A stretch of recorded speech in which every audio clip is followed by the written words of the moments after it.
What's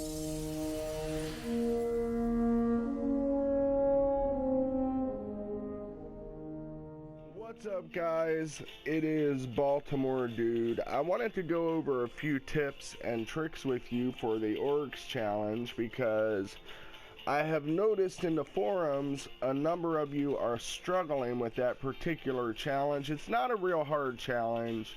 It's been pretty smooth for my squad. Like, I think we've done it like 5-6 times now, and first shot at it a couple times, but this is a squad that's used to playing together every single week. They know each other, they know each other's strengths and weaknesses down to what weapons one another is using. So I know when you're using a patchwork team, it's not nearly that easy. So it can get tricky, and there's a few tips I feel like I can give you that may actually help you out in your encounter with challenge mode.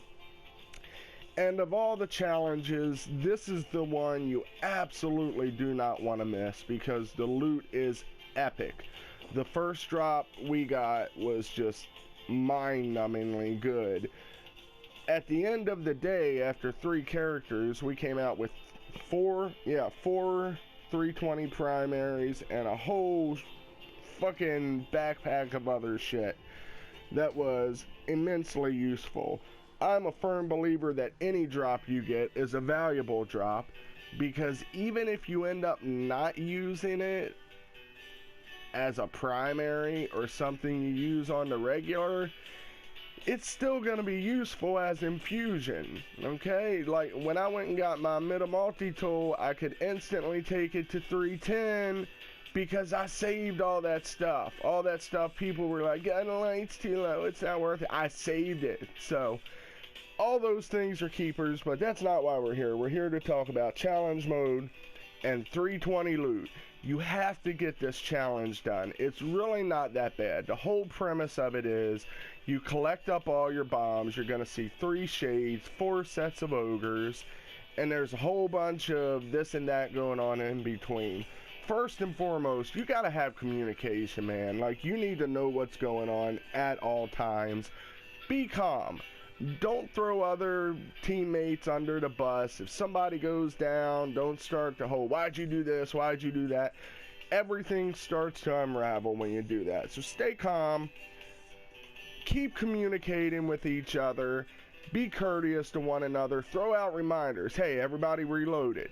Everybody check your guns. Do you have heavy ammo? Just do your part. And when you've done your part, like once you've killed your knight and done what you need to do, spin around if you have a free moment. Help a teammate out with their knight or whatever's going on. One of the biggest things in this particular encounter is you absolutely have to get the ogres down fast. It is a must that they come down fast. And the way we do it, we have a Titan bubble.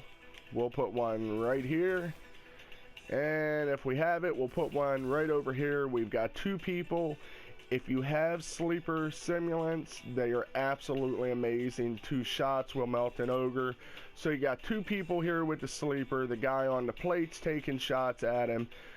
What it all equates to is all of your bombs are stuck together right in this little puddle right here on every side. So you want to absolutely make sure you do that. Get them ogres down fast.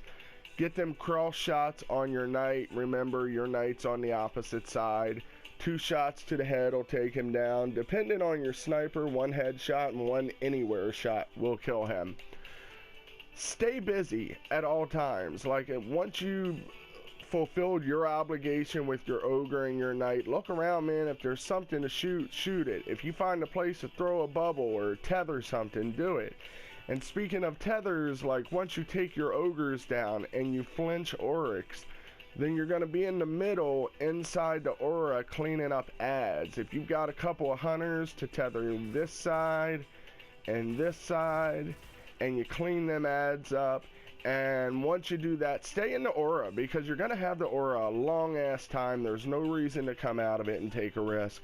Then you're going to go see the shade. Now, one tip I will give you on the shade that we've been using recently is don't fully depend on blessings of light, because blessings of light sometimes aren't very blessful. I think I made up a word, but they're not very blessful at times. So one thing we've been doing is running that cloudy wall that runs around the echo inside. Run that wall, because normally if he hits you while you're running the outer bands of that wall, he'll take your shield and maybe a pinch of your health. It's much safer to run that wall. If you've got a hunter in there, tether the ads, because ads inevitably get inside, so you can kind of keep control of them. Make sure the last person that comes in calls it out, let you know they're the last person in there, because time is very short. Once they come in, the echo has to die, and if you feel like once the last person's in, he's not dying fast enough, pull your heavy, be it the sleeper simulant, a machine gun, a rocket launcher, whatever. Light his ass up, because he has to die. So then you're going to come back out. If you're on a plate, you're going to jump on your plate. You're going to wait for your ogre to pop up, just chuck a grenade on him, pull your sleeper out and hit him. And then you're going to want to hit this ogre over here one time, and there'll be a floater on the ground also hitting him. So you hit yours, you hit that one with the floater, and the floater will hit both with you. And once you've hit both ogres, then you grab your sniper, pop your knight. Once that's done, if you have time left, take a look over, see if your teammate needs a hand with their knight. Then there should be a blessings bubble right here. Drop down in that thing, kill the vessel fast. And another tip I would give you, whoever you have running the juice, we call it the juice, the aura, the spark, what the fuck ever, we call it the juice. Whoever you have running the juice, you should kind of assign the vessel to them. Have them carry a sword and make the vessel their primary job, but don't abandon the vessel. Like, yeah, it's primarily their job, but give them a hand with the vessel when it comes through. Put some fire in him, make sure he goes down fast, and then you're gonna do Oryx and do the aura again, and that's pretty much it. It's just rinse and repeat. You want to do all those things. You have to stay busy, act fast. Like with this particular method, when the method we normally run is no knights, and if something goes wrong, it normally just means one extra pass. If something goes wrong with this, it means you did everything, you ran through the whole cycle, he's got a sliver of health, it's a wipe, and you gotta start over. You really can't afford death. Like, I mean, yeah, it's possible to get it done with someone dying, but it's incredibly hard when you take a death. So just be extra cautious, cover people. If you see a teammate in trouble and you got a second, shoot an ad, call it out. If you need help, if you're losing control of your knight or your ogre, call it out immediately. Don't wait until it's too late. Let somebody know you're having trouble. And the weapon options are very different in this particular encounter. We're not all tied to the malice. Like I said, you'll want to load a sleeper if you have it. And with the light level most people are at now, 6 people firing at Oryx with whatever primary, special, whatever they want to fire, it's just fine. It's going to flinch him. On the very last flinch, we normally use sleepers if we have them, because why the fuck not? Make sure you have a nice mix of characters. I'm a Titan guy, so I'm biased to Titans. But I really do think this particular encounter is easier if you're a Titan heavy team, because you've got the blessings of light. But I do think the hunters are more relevant in this particular encounter than they have been thus far, because the tethers are incredibly useful, and they create orbs, and they keep the Titans with weapons of light. And it's nice to have a couple warlocks around with Radiance and running Sunsinger. That certainly can't be a bad thing. And make sure you place your bubbles. Don't wait to be told everything, man. If you've got a bubble and it's not needed for a particular thing, throw that thing up. Give your guys cover to run to, man. Now, when you get to the very end, this is the incredibly important part. And we actually did everything right a few times before we put him away. And it still didn't work.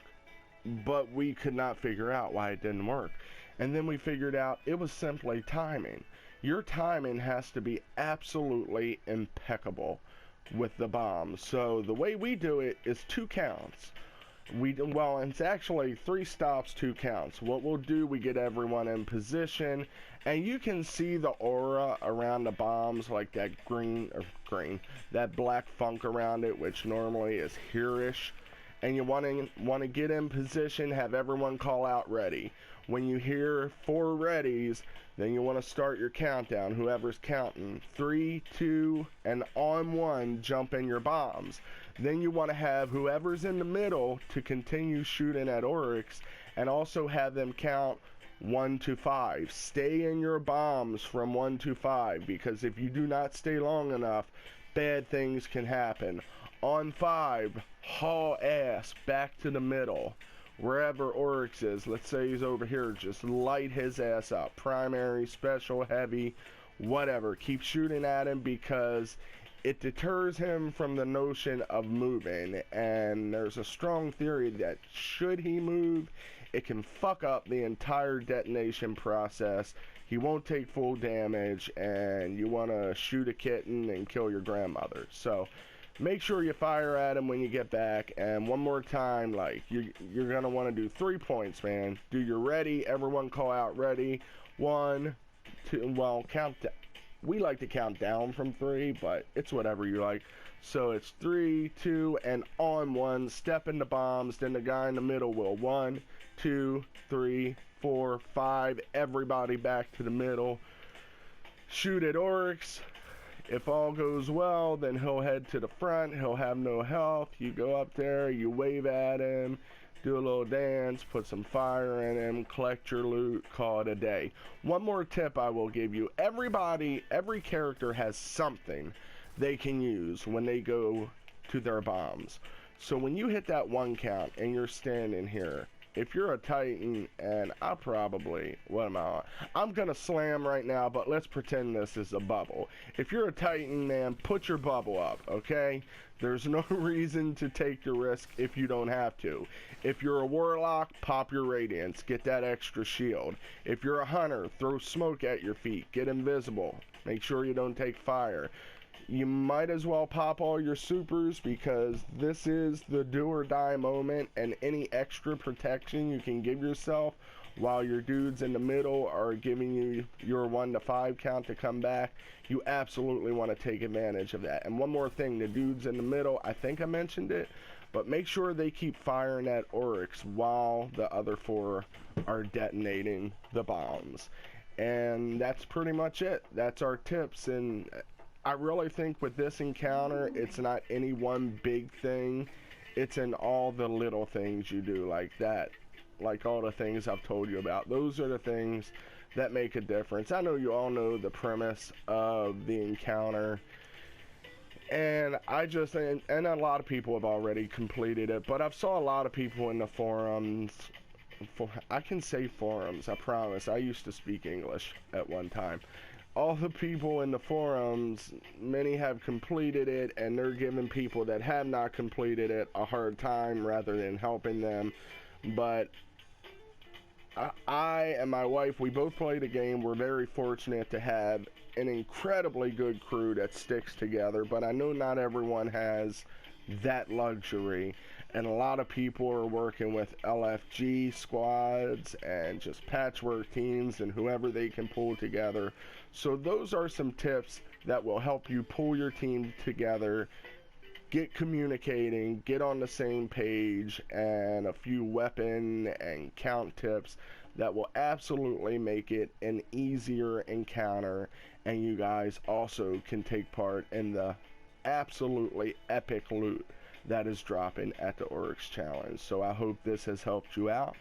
Feel free to hit me up with any questions, comments. I'm always available. Baltimore Dude on PSN. One word, all run together. And you can check out our crew website at tdkcrew.com. And you can also check out, well, you're watching our YouTube, aren't you? So you can check out more of our YouTube videos, Instagram, whatever. Check us out on Twitch, twitch.tv/TDK Crew.